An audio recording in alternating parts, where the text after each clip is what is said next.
I was talking before about how sometimes the things that we learn when we're little kids are the most important things in life.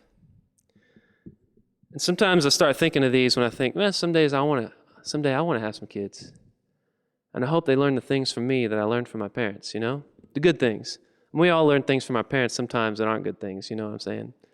But man, my parents, one of the best things they gave us was this record album. This was back in the days when we still had record albums. I know all of you guys in here know what they are. Some of you guys out there don't know what they are. Record albums are absolutely wonderful. See, the best thing I think for kids about a record album is not so much the actual record, the actual sound, but it's that with a record, you got this big, huge amount of space with pages that you got to fill up with all sorts of cool art and stuff. And for kids, that's like a whole nother universe to explore.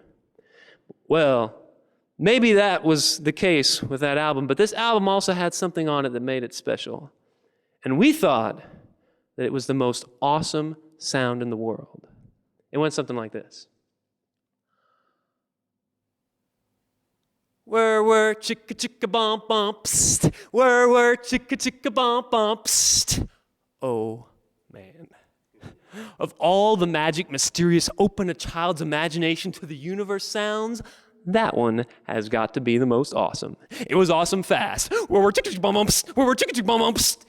It was awesome slow.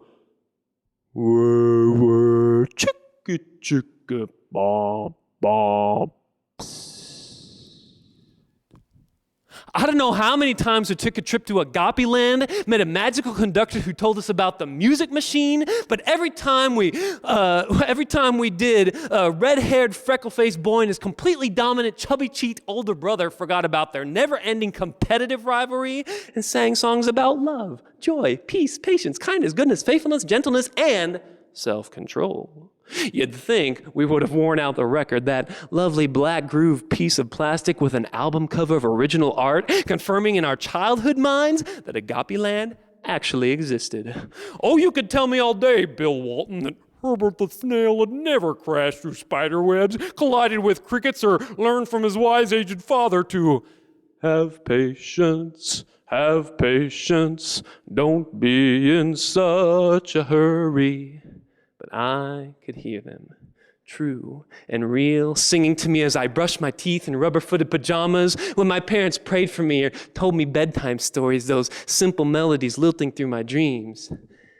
Peace is when I'm tucked in bed, when my mommy pats my head.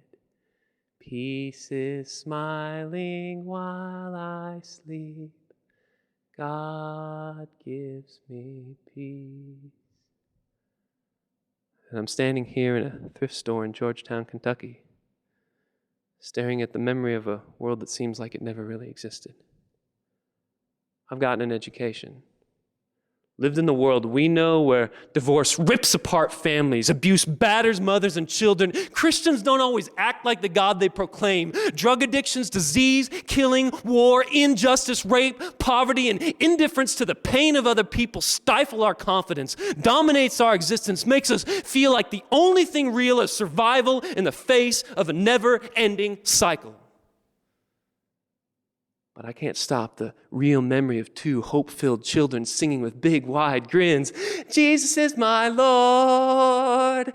Jesus is my King. Jesus is my song.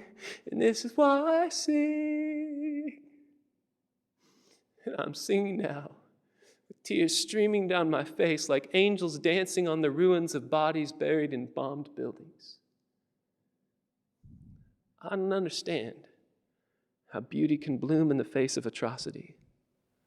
There is no answer that guarantees a life free from pain and suffering.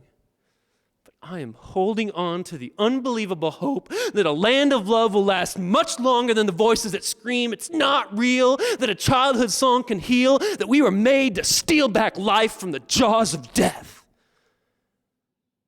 And this sound beats stronger, and wilder, and louder, in my chest. And it has got to be the most awesome sound in the world.